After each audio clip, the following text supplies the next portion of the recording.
ত্রাণ নিয়ে গাজার উদ্দেশ্যে যাওয়া নৌবহর গ্লোবাল সুমুদ ফ্লোটিলাকে দখলদার ইসরায়েলি বাহিনী কর্তৃক আটকের ঘটনার তীব্র নিন্দা জানিয়েছে বাংলাদেশ। এই কর্মকাণ্ডকে আন্তর্জাতিক আইনের মারাত্মক লঙ্ঘন এবং যুদ্ধের অস্ত্র হিসেবে ক্ষুধার ব্যবহার বলে আখ্যা দিয়েছে ঢাকা।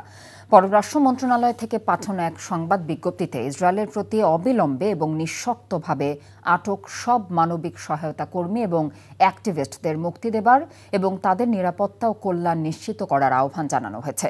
পররাষ্ট্র মন্ত্রণালয় আরও বলেছে, বাংলাদেশ ইসরায়েলকে তার অবৈধ দখলদারিত্বের অবসান ঘটাতে, আন্তর্জাতিক মানবাধিকার আইনের প্রতি শ্রদ্ধা জানাতে এবং গাজা উপত্যকায় অবিলম্বে গণহত্যা বন্ধ ও মানবিক অবরোধ তুলে নিতে জরুরিভাবে অনুরোধ জানাচ্ছে। বান্ডেল থাকলে প্রতি সেনমানিতে টাকা বাঁচবে। বিকাশ সেনমানি বান্ডেল কিনে জিতুন প্রতি লেনদেনে। ওটা তো ওরা আসলেই জানতে পারবে, তাই না? শোনো, টাকা তো চাইছে,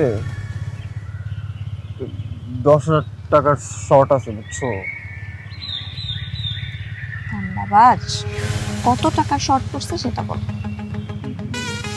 10,000 টাকাই শর্ট আছে। আচ্ছা, সেটা মাথা ছুঁয়ে বলো। মাথা কি হলো? চুপ করে আসছো কেন? ভণ্ডামি, টাউটামি,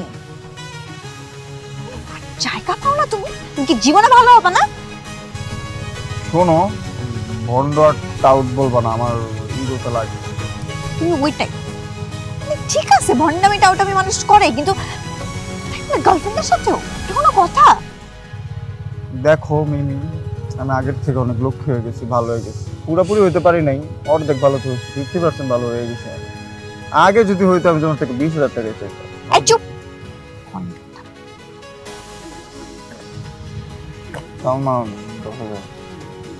ঠিকভাবে বলো, কত টাকা শর্ট পড়ছে?